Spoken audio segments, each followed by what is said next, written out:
Olá, queridos alunos, bom dia. Desculpa a demora, tá? Não consegui gravar efetivamente antes a revisão para vocês. Tentei fazer no domingo, mas aí como o sistema da Uniriter estava fora do ar, e aí acabei atrasando, não conseguindo corrigir tudo que tinha que corrigir, só tô conseguindo fazer agora, tá? Mas tô fazendo. Então, prometido tá ali. Vocês estão vendo quem tá atrás ali, ó? Olha lá. Olha quem tá ali, ó. Olha. Esse é meu Brauzito. Brown. É o meu companheiro, olha ali, ó, sem vergonha, ó, ele tá vendo que a mãe tá falando, ó, ele quer atenção, ó, ele tá lá se mexendo. Então vamos lá, meninas, eu fiz uma revisão em relação ao material pra vocês, tá?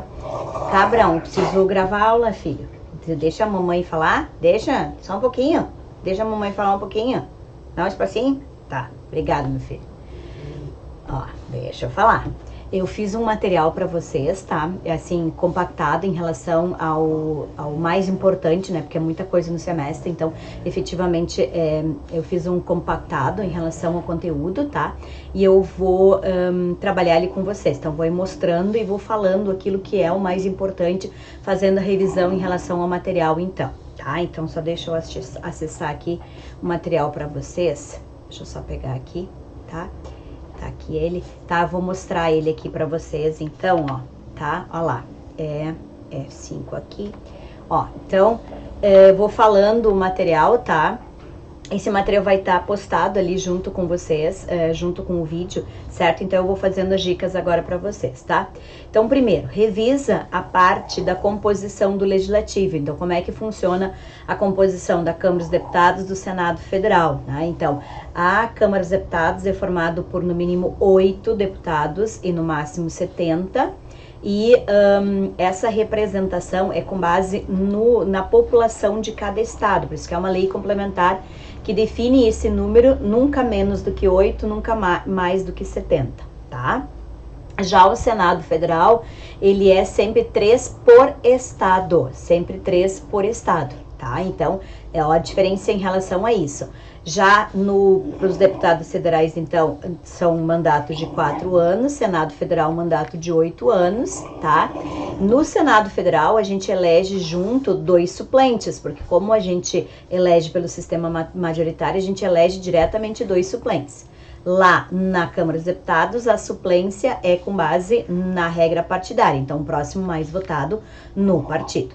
Lembrando que em relação aos deputados estaduais, vai seguir a regra em relação aos deputados federais, tá? Então, né, temos uma regrinha lá no artigo 25 da Constituição Federal, estabelecendo o sistema, então, para os deputados estaduais. Então, dá uma lembrada nisso aqui. Depois, lembra a questão da divisão em relação às funções típicas, tá? Funções típicas, e aí revisa tudo, não só o do legislativo, certo? Então, vai lá. Tudo que a gente trabalhou no decorrer das aulas em relação às funções típicas do legislativo, as funções típicas do executivo, as funções típicas do judiciário, tá? E o que são funções típicas de cada um e atípicas de cada um. Então, vamos relembrar. Por exemplo, aqui no legislativo, tá? O que o legislativo faz tipicamente? Legislar e fiscalizar. Consequentemente, julgar, tá? E administrar vai ser função atípica.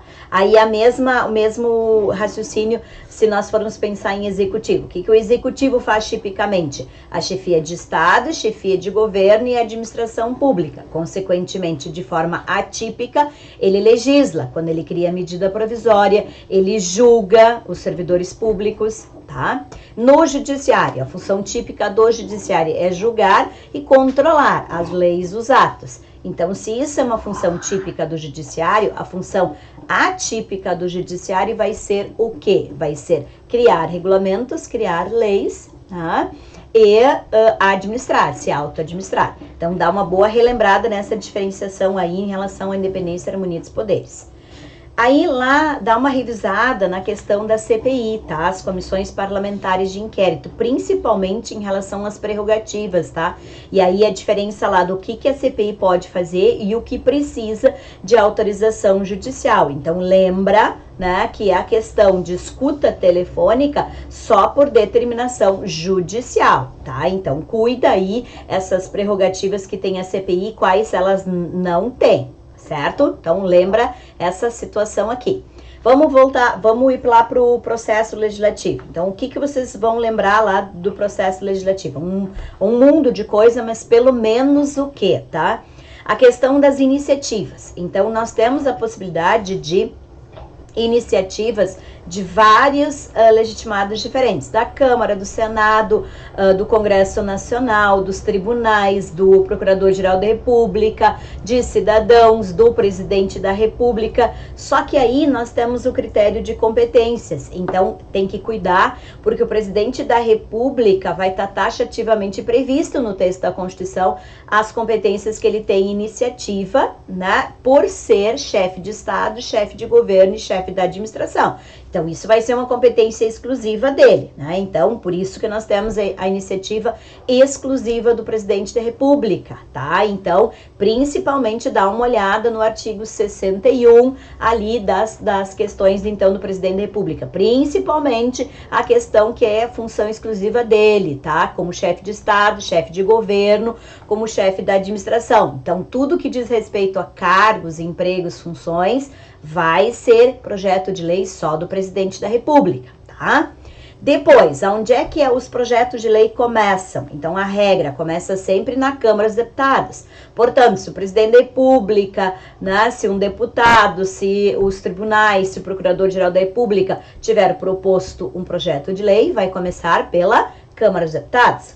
Se for um senador, vai começar pelo Senado. Então, dá uma relembrada na questão da casa iniciadora. Aí começam as votações, né? As votações começam na casa iniciadora e vão para a casa revisora. Só que aí vocês têm que lembrar a questão dos... Então, só pulando aqui, ó, vai depender do tipo, vou voltar lá, vai depender do tipo de lei. Então, tem que lembrar que lei complementar precisa de um quórum de maioria absoluta. A lei ordinária precisa de um quórum de maioria simples, certo? Tá? Já a emenda à Constituição tem um quórum de 3/5. Então, lembra os quórums, porque é dessa maneira que essas leis vão ser, então, aprovadas aqui dentro das suas fases, dentro da Câmara e dentro do Senado. Depois que as leis estiverem aprovadas na Câmara e no Senado, elas vão para onde? Para a deliberação executiva, vão para onde? Para o Presidente da República. O que o Presidente da República faz nas suas funções? Ele sanciona ou veta. O que é sancionar? É concordar com o projeto de lei. O que é vetar? É não concordar com o projeto de lei. Por isso que ele tem 15 dias de prazo a partir do recebimento para poder vetar, né, ou sancionar. Caso ele fique em silêncio, vai ser considerado sanção tácita. Se ele vetar, ele vai ter que justificar. Por quê? Porque não existe veto sem justificativa no Brasil. Então, dá uma lembrada aí, né, a questão de sanção e do veto, né, em relação ao Presidente da República. Aí depois, e se o Presidente da República vetar, o que o Congresso Nacional pode fazer? Pode derrubar o veto, né, num prazo de 30 dias, e aí lá pela sessão conjunta do Congresso Nacional pode derrubar o veto, certo? Tá? Então, dá uma lembrada, eu já revisei aqui, já deixei esse material aqui para vocês. Então, lei complementar, né, lei ordinária, dá uma revisada, né, principalmente nestas duas. Aí vamos lá para o Executivo. Então, o que eu tenho que saber? Bem claro, gente, eu postei o vídeo, dá uma relembrada lá, dá uma olhada no vídeo se está com dúvida, tá? Lembra a questão em relação ao Presidente da República, que ele é ao mesmo tempo chefe de Estado e chefe de governo. Além disso, ele é chefe da administração. Então, ele veta, ele sanciona, né? Ele faz todas as regras em relação à administração pública, né? Então, as funções dele, funções típicas e funções atípicas. Funções típicas como chefe de Estado, como chefe de governo, como chefe da administração. Além disso, as funções atípicas. Então, dá uma relembrada nessa partezinha em relação ao Executivo. Estrutura, quem que faz parte do Poder Executivo, gente? Presidente, vice-presidente, ministro de Estado, Conselho da República, Conselho da Defesa Nacional. Então, tem que saber bem quais são os órgãos que compõem o Poder Legislativo, quais são os órgãos que compõem o Executivo e quais são os órgãos que compõem o Judiciário. Isso tem que ficar claro aí nesse semestre para vocês, tá? Então, Continuando, o outro detalhe, gente, que eu quero que vocês revisem, a questão do crime comum e do crime de responsabilidade do presidente da República. Nos dois casos, o presidente da República precisa passar pelo crivo de 2/3 da Câmara dos Deputados para poder ser julgado, tanto faz se for por crime comum ou crime de responsabilidade. Agora, depois que for admitido, aí o julgamento do crime de responsabilidade vai para o Senado Federal e o crime comum vai pro Supremo Tribunal Federal. E se o presidente, então, for punido com um crime de responsabilidade, a pena política vai ser a perda do cargo, tá? E a suspensão dos direitos políticos por um prazo de 8 anos, certo? Então, dá uma relembrada nessa partezinha em relação aos crimes comuns e responsabilidades do presidente da República. Vamos para o judiciário. Judiciário, 92 da Constituição Federal, todo aquele esqueminha que a gente fez em sala de aula para saber quais são os órgãos do Poder Judiciário. Então, tem que saber órgãos do Executivo, órgãos do Legislativo, órgãos do Judiciário. Então, lembra lá esse esqueminha aqui que a gente trabalhou em sala de aula nesse organograma. Depois, na questão do controle da constitucionalidade, o artigo 103 da Constituição Federal, quem são os legitimados para qualquer uma das 4 ações do controle concentrado, na diferenciação em relação àqueles que são legitimados universais e aqueles que são legitimados especiais. Dá uma revisada em relação aos legitimados. Depois as ações, principalmente, gente, ação direta de inconstitucionalidade e arguição de descumprimento de preceito fundamental. Revisa principalmente essas duas. Então, ação direta de inconstitucionalidade no STF, só se for lei ou ato federal ou lei ou ato estadual que estiver violando o texto da Constituição. A DPF, ela é residual, então ela só cabe quando não couberem as demais ações do controle concentrado. Isso significa que pode ser uma lei ou um ato municipal ou uma norma anterior à Constituição de 88. Então, dá uma revisada aqui nessa tabelinha aí da diferenciação em relação às ações do controle concentrado, principalmente na diferença de ADI e de ADPF, tá? Tá aqui todo o esqueminha para vocês em relação a isso. E, por fim, os remédios constitucionais. Vocês sabem, né? Já disse que vai ter questão sobre isso, né? Então, a diferença do habeas data, do mandado de segurança, do mandado de injunção, da ação popular, da ação civil pública, né? Então, habeas data. Dá uma revisada no habeas data, saber que é exatamente as informações que são informações em relação à própria pessoa. Então, ó, acessar as informações relativas à pessoa que está buscando. Então, são informações de interesse da própria pessoa. Não significa que elas sejam relativas ao impetrante. São interesses dessa pessoa. Então, tanto para buscar quanto para retificar. Mandado de segurança, quando não é habeas corpus, quando não é habeas data, sempre que for abuso de poder ou violação à ilegalidade. Lembra que são todos aqueles direitos que estão no texto da Constituição, principalmente saúde, educação, né? Mandado de segurança, então, é um direito líquido e certo, ou seja, não precisa de prova, já está ali o teu direito no texto da Constituição.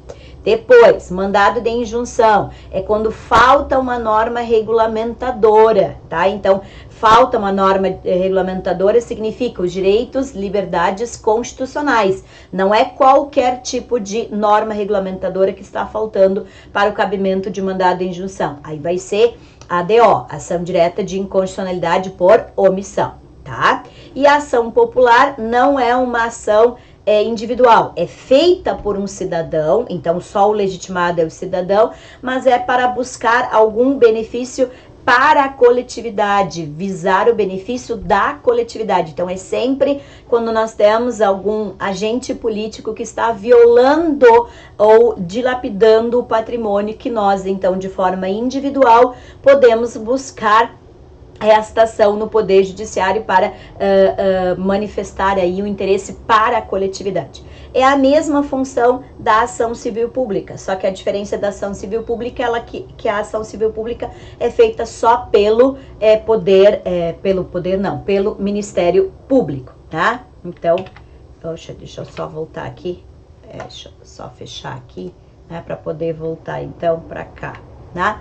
Tá? Então, meninos, né? Ó, cansou, tá vendo? Brown cansou, voltou a dormir. Brown, ó, não tá nem aí pra mim. Tá dormindo, tá? De manhã é o horário dele dormir. Então, meninos, é isso, tá? Daí dei uma revisada em relação a esse conteúdo, então, que eu coloquei pra vocês, tá? Esse material que eu formatei aí, fiz um enxugamento em relação a tudo que a gente trabalhou no decorrer do semestre, dá uma revisada nesses pontos aí que eu trabalhei agora com vocês, tá? E aí, de noite, a gente tem prova, amanhã de manhã, queridos, também temos prova. Não quero ninguém no grau C, meninos, então, por favor, estudem, tá? Estudem, que a prova não tá difícil, tá dentro desse contexto, é só vocês saberem esta base aí que a gente trabalhou agora, tá? Beijo no coração, até de noite.